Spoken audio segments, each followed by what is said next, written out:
Bismillahirrahmanirrahim. Assalamualaikum warahmatullahi wabarakatuh. Baik, selamat pagi teman-teman semuanya. Alhamdulillah, hari ini kita berjumpa kembali untuk melanjutkan pembahasan di mata kuliah Pembaharuan Pembelajaran Anak Usia Dini.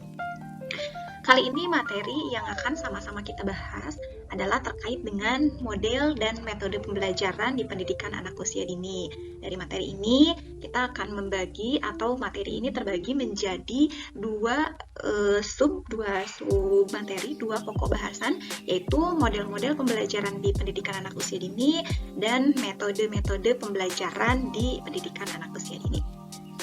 Baik teman-teman, kenapa sih materi ini menjadi penting gitu ya, menjadi salah satu yang perlu diketahui oleh teman-teman itu sendiri di mata kuliah pembaharuan pembelajaran ini. Nah, nanti tentunya harapan saya untuk teman-teman yang sudah ngajar bisa sharing bagaimana pelaksanaan model pembelajaran yang diterapkan di lembaganya masing-masing gitu ya, supaya nanti teman-teman yang belum mengajar, yang belum memiliki pengalaman mengajar, pengalaman di lapangan, itu dapat memiliki gambaran bagaimana pelaksanaan atau penerapan, bagaimana cara memilih dari model pembelajaran juga metode pembelajaran untuk diterapkan di pendidikan anak usia dini.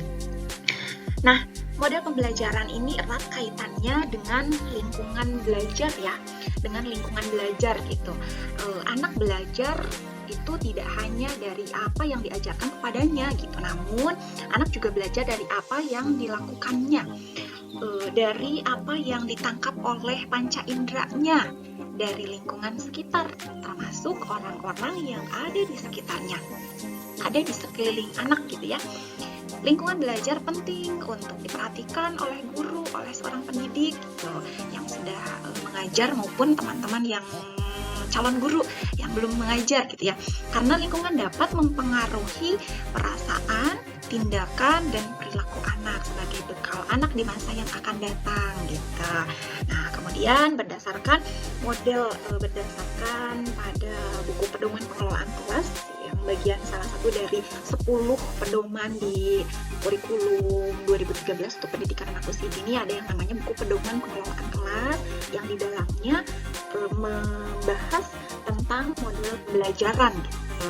Model pembelajaran di pendidikan anak usia dini pada umumnya yang dipilih dan diterapkan oleh lembaga-lembaga pendidikan anak usia dini di Indonesia itu ada 4 gitu ya, yang sebetulnya jika kita cari tahu informasi lebih lanjut lagi, ini berdasarkan perkembangan seiring berjalannya waktu, berkembangnya ilmu pengetahuan, tentunya para pakar-pakar di Indonesia khususnya di pendidikan anak usia dini sudah menemukan, bahkan sedang menerapkan, mengembangkan gitu ya berbagai model pendidikan. Namun yang saya bahas di sini yang sudah dipilih dan memang banyak diterapkan, digunakan oleh lembaga-lembaga di Indonesia. Yang pertama adalah model pembelajaran kelompok dengan sudut pengaman. Yang kedua ada model pembelajaran hibrid. Yang ketiga ada model pembelajaran area. Dan yang keempat ada model pembelajaran sentra. Baik, kita bahas satu persatu. Nah, yang pertama ada model pembelajaran kelompok dengan sudut pengaman. Ini berdasarkan pengalaman saya gitu ya, jalan-jalan di lapangan ketika melaksanakan asesmen di satuan pendidikan anak usia dini yang formal maupun non formal, ada bahkan ya banyak gitu ya yang menggunakan dan menerapkan, memilih menggunakan model pembelajaran kelompok dengan sudut pengaman ini karena barangkali sangat efektif dan efisien gitu untuk dipilih. Mari kita ketahui terlebih dahulu apa sih model pembelajaran kelompok dengan sudut pengaman. Teman-teman, model pembelajaran kelompok dengan sudut pengaman ini merupakan pola pembelajaran di mana anak-anak dibagi menjadi beberapa kelompok. Biasanya anak dibagi menjadi 3 kelompok dan masing-masing kelompok melakukan kegiatan yang berbeda-beda. Sebelum nanti lebih jelasnya saya sampaikan video maket kelas gitu ya untuk model pembelajaran yang 4 ini, saya coba ajak teman-teman untuk membayangkan terlebih dahulu. Jadi ketika seorang guru ingin melaksanakan pembelajaran dengan model pembelajaran kelompok dengan sudut pengaman ini, jadi kita menyiapkan sekurang-kurangnya 3 ragam main gitu ya, ada 3 pilihan main yang kemudian ditata, misalnya boleh menggunakan meja ataupun tidak menggunakan meja. Nah, 3 kegiatan ini akan dipilih, akan dilaksanakan, akan dikerjakan oleh anak di kegiatan inti. Jadi awalnya ibu guru menata gitu ya lingkungan dengan menyiapkan 3 kegiatan, kemudian ada satu area, satu wilayah, satu daerah di mana itu disebut sudut pengaman. Setelah kegiatan inti berlangsung, pembiasaan doa dan lain sebagainya gitu ya, ibu guru melaksanakan persepsi atau kegiatan peralihan di mana terlebih dahulu menyampaikan bagaimana kegiatan yang akan dilaksanakan oleh anak, tentunya dengan menjelaskan 3 ragam main itu gitu. Boleh dijelaskan saja, kemudian ibu guru mempraktekkan, atau misalnya anak diajak mengelilingi dari 3 tempat atau 3 kelompok kegiatan yang akan anak laksanakan itu gitu ya. Misalnya dikenalkan yang pertama, yang kedua, yang ketiga. Setelah diperkenalkan, beralih kepada kegiatan inti, ibu guru membagi sejumlah anak pada 3 kelompok ragam main yang sudah dipersiapkan itu. Misalnya ibu guru dalam satu kelas itu memegang 12 anak, maka anak tersebut hendaknya dibagi menjadi 3, yaitu 4, satu kegiatan itu untuk 4 orang. Kemudian dibaginya berdasarkan tentunya tidak harus dengan merdeka belajar gitu ya, saya dengan permainan oray-orayan gitu. Nanti anak yang terakhir yang memilih di mana akan dia main gitu, kemudian bermain lagi oray-orayan atau dengan cara-cara yang lainnya. Setelah 3 kegiatan tersebut ditempati oleh 4 anak, ada misalnya anak yang ingin menggunakan, atau ada anak yang ingin mengerjakan kegiatan yang kedua gitu. Tapi kegiatan yang kedua tersebut masih ada 4 orang gitu ya, masih full anaknya. Maka anak yang sudah selesai beralih itu kita simpan, kita ajak, kita arahkan anak bermain terlebih dahulu di sudut pengaman. Jadi di sana fungsi dari sudut pengaman itu sendiri ya teman-teman, untuk mengamankan anak yang sudah selesai kegiatan ingin beralih, sementara di kegiatan yang akan ia kerjakan selanjutnya masih penuh gitu. Pada kegiatan pengaman sebaiknya disediakan alat-alat yang lebih bervariasi dan sering diganti disesuaikan dengan tema dan subtema yang dibahas gitu pesannya. Nah, yang kedua adalah model pembelajaran sudut.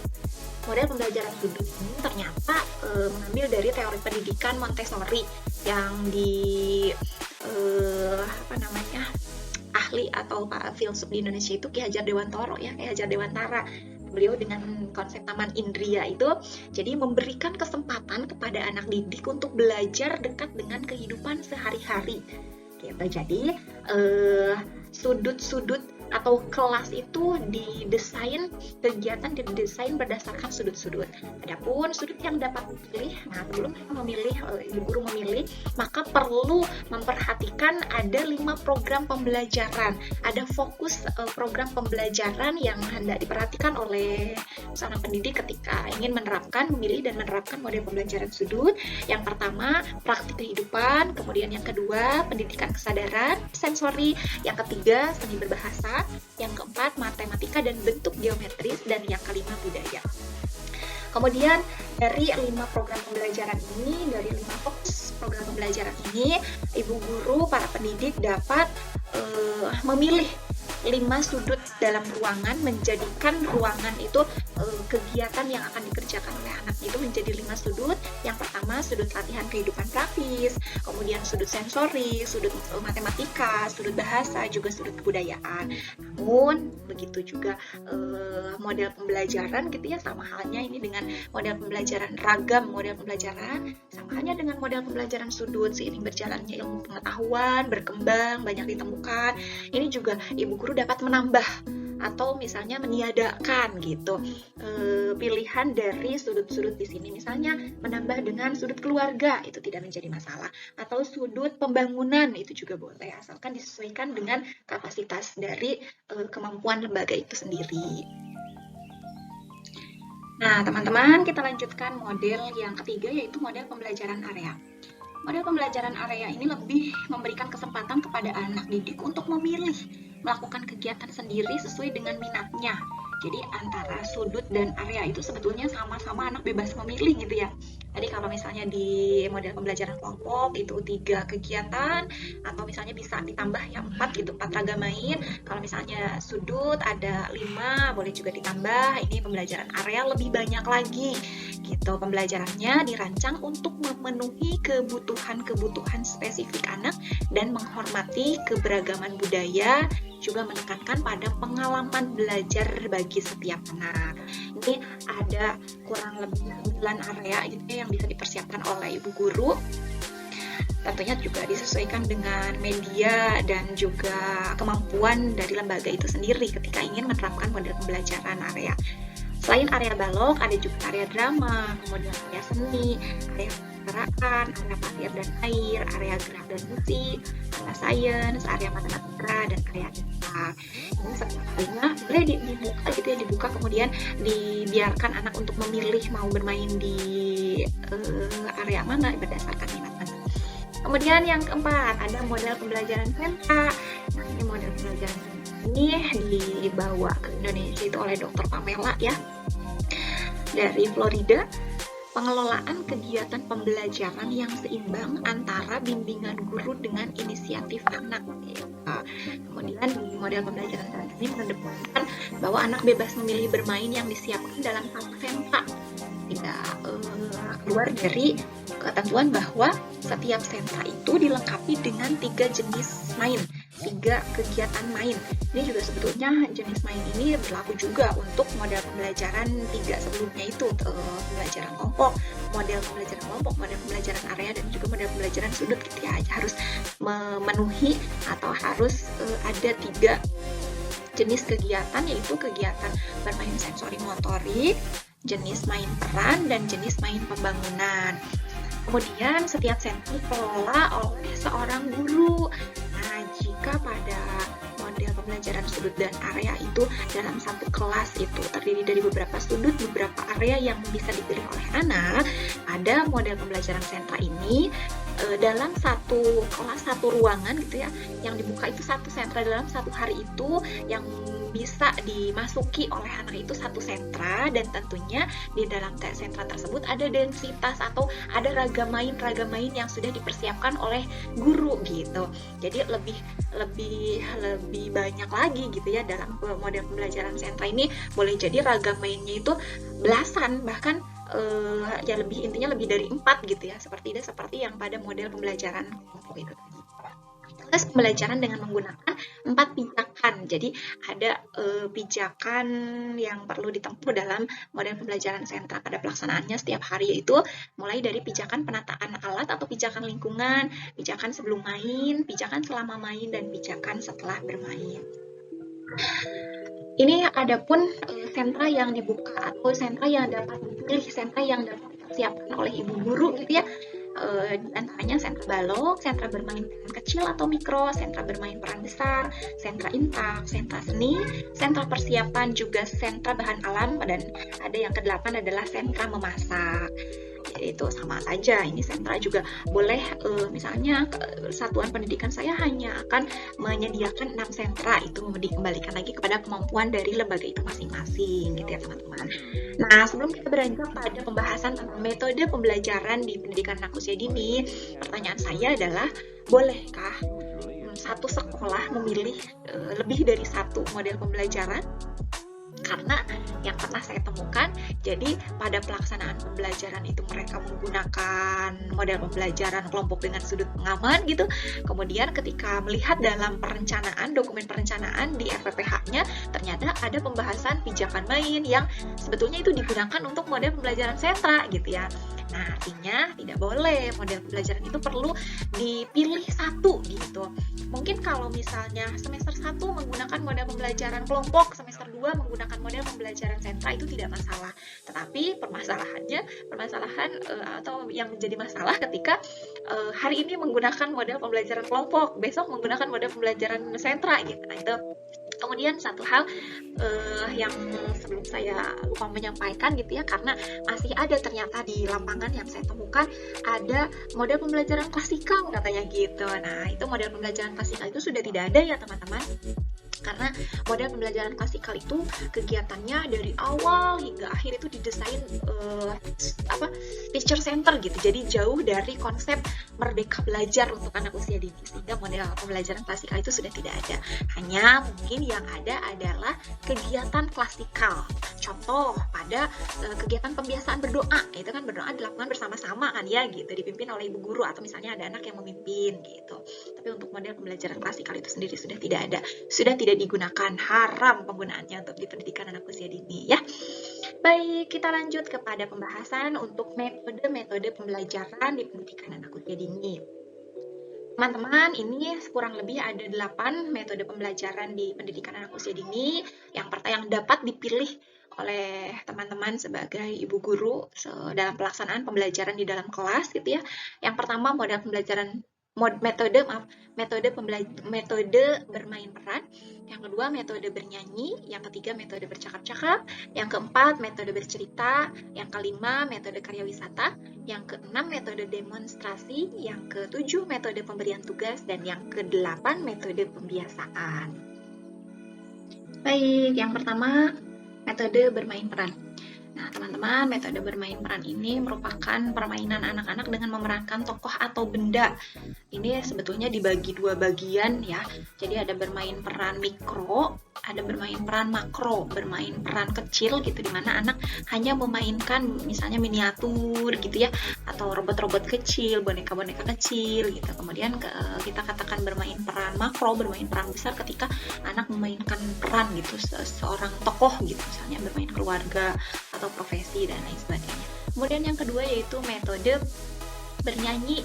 Metode bernyanyi ini metode yang sangat menyenangkan gitu ya bagi anak, karena dengan melalui bernyanyi itu sangat mudah kita menyampaikan sebuah materi, misalnya mengenalkan belajar menghitung, mengenalkan anggota tubuh, mengenalkan sikap atau karakter tertentu gitu ya. Kemudian metode yang ketiga adalah metode bercakap-cakap, di mana metode bercakap-cakap ini dapat meningkatkan keterampilan berkomunikasi dengan orang lain, meningkatkan keterampilan dalam melakukan kegiatan bersama. Metode bercakap-cakap juga biasanya disebut dengan metode tanya jawab atau misalnya metode dialog gitu. Dan ini metode yang banyak atau yang sering digunakan oleh ibu guru, bapak guru di pendidikan anak usia dini, karena ini mudah gitu ya, metode bercakap-cakap dan metode bernyanyi. Kemudian yang keempat adalah metode bercerita. Nah, ini metode bercerita bisa menggunakan buku, bisa tanpa buku, atau misalnya menggunakan alat-alat yang lainnya. Metode bercerita ini mengisahkan suatu peristiwa atau kejadian kepada peserta didik. Intinya menyampaikan pesan gitu ya. Metode bercerita ini perlu dipersiapkan terlebih dahulu tentunya. Kemudian yang kelima adalah metode karya wisata. Karya wisata tidak harus yang pergi jauh gitu ya. Karya wisata di sini untuk anak usia dini, metode karya wisata untuk anak usia dini memperoleh jadi yang penting anak memperoleh kesempatan untuk mengobservasi, memperoleh informasi, juga mengkaji sesuatu secara langsung. Jadi ketika kita ajak teman-teman, mengajak anak untuk berkunjung ke kandang sapi gitu ya, atau misalnya praktek kita mengenalkan transaksi, mengenalkan uang ke warung, ke pasar, itu bisa dikatakan metode karya wisata sederhana gitu ya. Kemudian yang ke-6, metode demonstrasi. Kita mendemonstrasikan, mendemokan, menunjukkan, mengerjakan dan menjelaskan cara-cara mengerjakan sesuatu. Misal di kegiatan cooking class atau market day, cooking class lah ya, dengan kegiatan membuat jus. Nah, itu metode demonstrasi yang sederhana. Kemudian yang ke-7 ada metode pemberian tugas. Nah, metode pemberian tugas di sini semata-mata hanya untuk melatih persepsi pendengaran, meningkatkan kemampuan bahasa reseptif anak, bahasa menyimak gitu ya, kemudian memusatkan perhatian dan membangun motivasi anak, bukan untuk melihat hasilnya gitu. Jadi pemberian tugas di sana bukan dalam arti PR calistung gitu ya. Kalau ke anak metode pemberian tugas, misal sekarang temanya sedang lingkunganku, kemudian memberikan tugas kepada anak untuk teman-teman, anak-anak besok cari tahu siapa nama kepala desa di desa teman-teman, di desa anak-anak ya gitu. Itu metode pemberian tugas sederhana. Kemudian yang terakhir adalah metode pembiasaan. Metode pembiasaan ini juga sama halnya seperti metode tanya jawab ya, atau bercakap-cakap. Metode pembiasaan Ini pasti setiap hari muncul, setiap hari digunakan, seperti misalnya pembiasaan berdoa gitu, karena metode pembiasaan merupakan metode pembelajaran yang membiasakan suatu aktivitas kepada seorang anak. Selain berdoa juga di baris berbaris, pembiasaan untuk menyimpan sepatu pada rak, tas pada rak gitu, pada tempatnya, membuang sampah pada tempatnya gitu. Itu saja teman-teman yang bisa saya sampaikan. Ini sebelum kita akhiri, saya persembahkan untuk teman-teman, ada beberapa saya ambil dari YouTube terkait dengan maket kelas untuk metode pembelajaran. Mudah-mudahan memberikan gambaran untuk teman-teman semua saat nanti memilih dan menentukan gitu ya untuk menggunakan satu model pembelajaran ketika kita akan melaksanakan pembelajaran di pendidikan anak usia dini. Selamat menyaksikan videonya. Terima kasih.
Oke teman-teman, itu yang bisa saya sampaikan terkait model pembelajaran dan metode pembelajaran. Terima kasih. Assalamualaikum warahmatullahi wabarakatuh.